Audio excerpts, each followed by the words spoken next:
For tonight's pleasure, strained peas. My life changed forever the day Mum brought home the new baby from the hospital. My little sister is no ordinary baby. If only she were.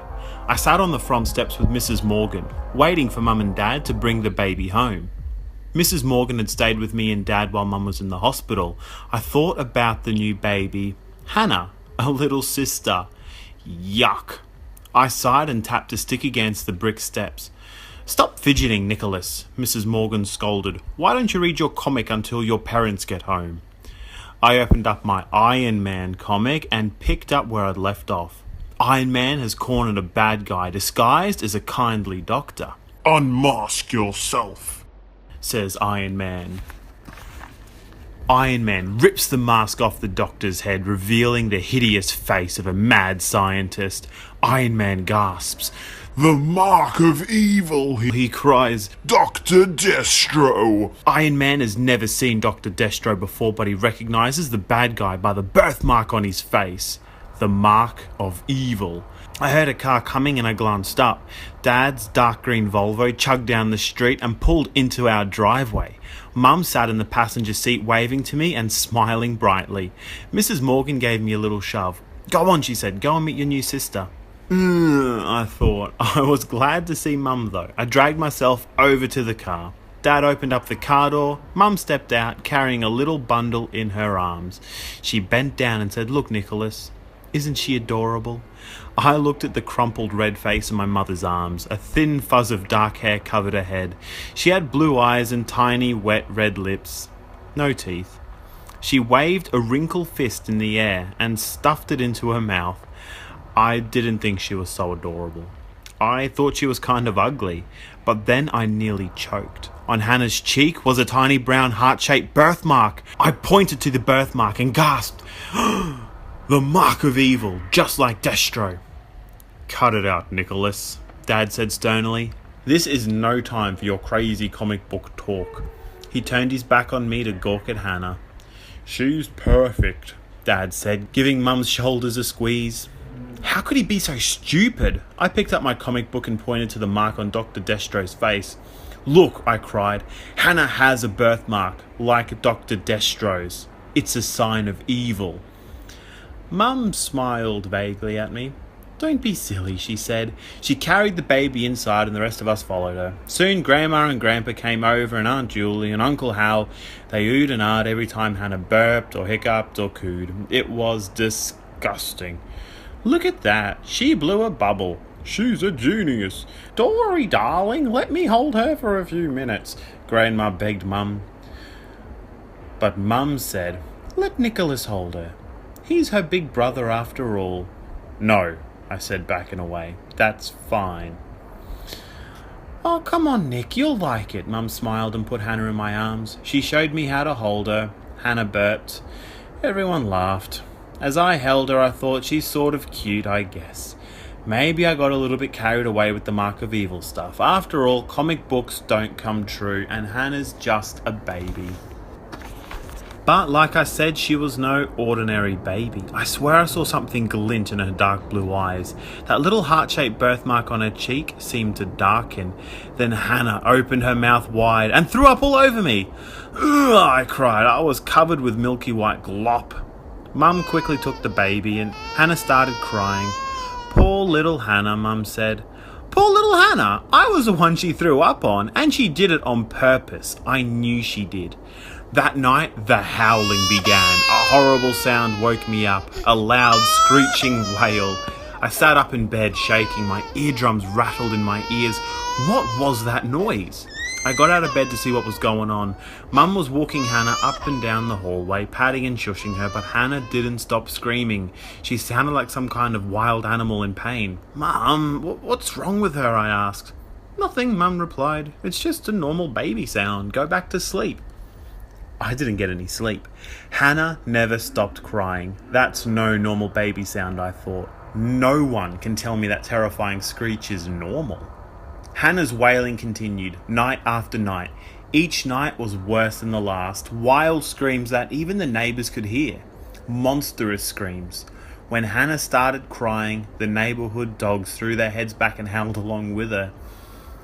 I could swear I saw her birthmark grow, just a little bit. A few months passed and Hannah learned to crawl early. Mum and Dad thought that meant she was smart. I knew better. She had a mission. She wanted to be an only child. She wanted to get rid of me. The crying didn't get rid of me. The puking didn't get rid of me.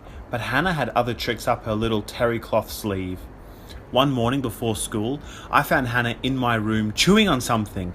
She held a bit of paper in her hand when she saw me coming. She tried to stuff it back into her mouth. I snatched it away from her. "Oh no," I cried. "My math homework," or what was left of it. Mostly just my name and the date, covered in drool. Hannah had eaten my homework. She swallowed and smiled that evil smile. "Ha ha," her smile seemed to say. "Gotcha." "Mum," I called. "Hannah ate my homework." Mum swooped in and picked up Hannah. "She what? Is she all right?" "Mum, what about my homework?" Mum frowned at me, as if she had just realised what I was telling her. "Nicholas, you didn't do your homework, did you? And now you're trying to blame it on Hannah." "Mum, I'm telling you the truth. Give Hannah an x-ray, you'll see my homework in her stomach." Mum shook her head. "Nicholas, what's wrong with you lately?" Later that day, when my teacher asked me where my math homework was, I told her my baby sister had eaten it. She kept me after school. That's what I got for telling the truth. "Nicholas, get in here. I want to talk to you," Dad called. I was playing in the backyard when his voice boomed at me from the upstairs window. I found Dad in my parents' bedroom. At least I thought it was their room. It was where their room was supposed to be, only it didn't look much like their room anymore. Normally my parents' room was white. I mean white. White rugs, white walls, white curtains, white bedspread. I wasn't allowed to play in there or eat or do anything. They were always worried about all that white stuff.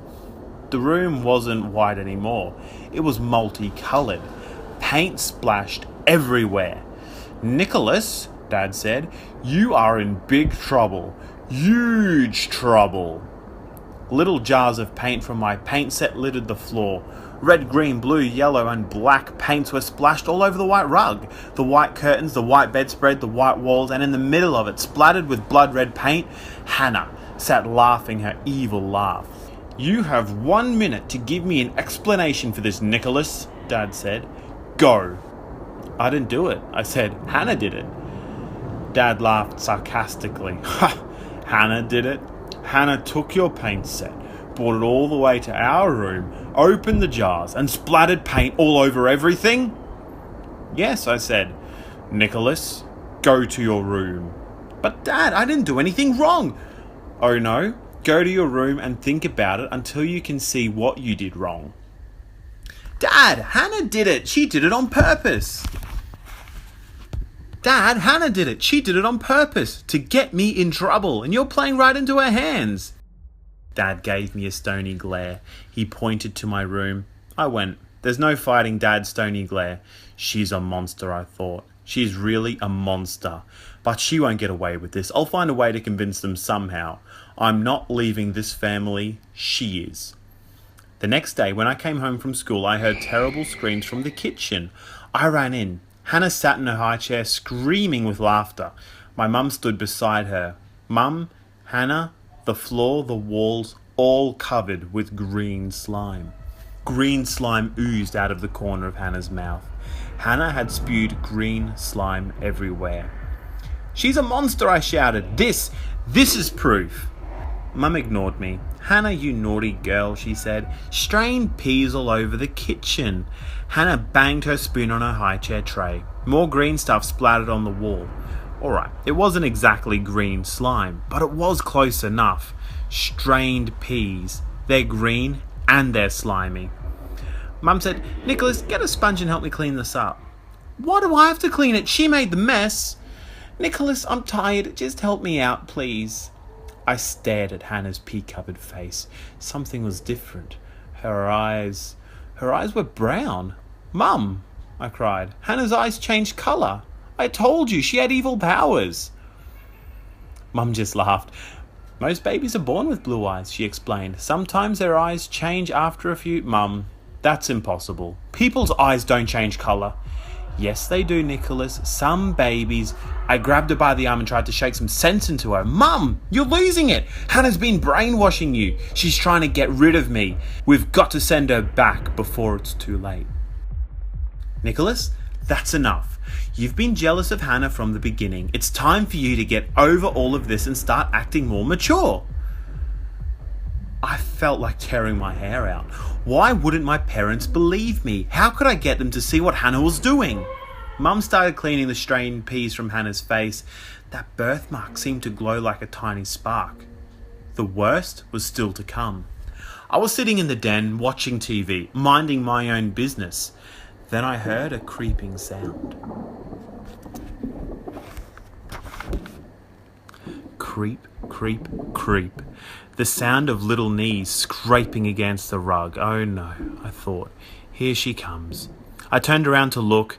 Hannah was crawling toward me, clutching a pair of scissors in her tiny fist. She crawled closer, closer. That evil gleam in her eye, the birthmark pulsing on her face. She was going to stab me. No! I yelled. I backed away. She kept crawling towards me, the scissors gleaming. This is it, I thought. My baby sister is going to kill me. Nicholas! My mum stood in the doorway. Then she ran to Hannah and snatched the scissors away from her. Thanks, Mum. You saved my life, I cried. How could you let Hannah carry around such a sharp object? She could have been seriously hurt. She could have been hurt, Mum. She was going to kill me. Nicholas, this is ridiculous. Mum, she's trying to get rid of me. She wants to be an only child. I think that's what you want, Nicholas, Mum said. I think we need to have a long, long talk. I'm not making this up, Mum. Why won't you believe me? You always trusted me before until Hannah came along. The phone rang. Mum picked up Hannah and stormed off to the kitchen to answer it. A few minutes later, I heard my mum cry out, "Oh, no. I don't believe it." I hurried to the kitchen to see what was wrong. Mum was crying. She said, "All right, Dr. Davis will be there this afternoon." She hung up the phone and she cried some more. She gripped the wall as if she thought she'd faint. Then she stopped crying and stared at Hannah with a new weird look on her face. A look of horror. At last, I thought, she believes me. The doctor must have called to warn us that Hannah is a monster. That was the hospital, Mum said in a slow, hoarse voice. They said that Hannah's a monster. I finished for her. Mum turned sharply to me. Nicholas stopped it. She scooped up Hannah and hugged her tightly, crying. "I can't believe it," she said. "I love her so much, but she's not really our baby." What? I was afraid I hadn't heard her right. It seemed too good to be true. Had Mum just said that Hannah was not really our baby? Our real baby and Hannah was switched at birth, Mum said through her tears. Hannah is someone else's child. So, Hannah wasn't my sister at all. Her real parents were probably monsters too. It explains everything. Yippee, I shouted. I was free from Hannah's evil. Everything would be okay. Would get my real baby sister and she'd be cute and normal like every other baby. She wouldn't try to get rid of me. She wouldn't be a monster. Mum started crying harder than ever. She carried Hannah upstairs to her room and shut the door. I felt a bit sorry. Mum was really upset and I knew Dad would be too. But they'll be happier when we get our real baby, I thought. And so will I. Dad came home from work early. We bundled Hannah up and took her to the hospital. A nurse introduced us to a woman who held a baby Hannah's age, Hannah's real mother. She had a tiny heart-shaped birthmark on her cheek just like Hannah's. Monster Mum, I thought, even though she didn't look like a monster at all. The nurse gave my mother the new baby. It seemed weird to call the new baby Hannah, so Mum decided to name her Grace. When we got home, the first thing I did was check Gracie for birthmarks. She was clean. No birthmarks anywhere. She was a sweet baby, blonde, blue eyes, smiling and rosy-cheeked. She looked like a little angel. She smiled and cooed at me. I watched Gracie carefully the next day, just to be sure. She didn't cry like an animal. She didn't spew peas or try to stab me. She did nothing but gurgle and coo. By the end of the day, I thought, she's normal. She's not a monster. She's not out to get me. She's even cute. Everything is going to be okay now. Mum put Gracie to bed. I sneaked into her room to play with her for a few minutes. I tickled her, she giggled. I tickled her again. This time, she didn't giggle so much. So I tickled her one more time. She opened her mouth and croaked. If you tickle me again, kid, I'll rip your arm off. Her eyes bulged as she uttered a deep growl. Oh, I wailed, a monster! I ran from the room, screaming my head off, and just as I was leaving, I heard the baby cackle. I'll get rid of you, creep. Just wait until I can walk.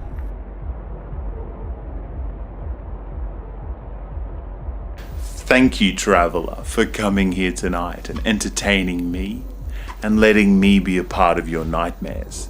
I hope you find your way back to me real soon.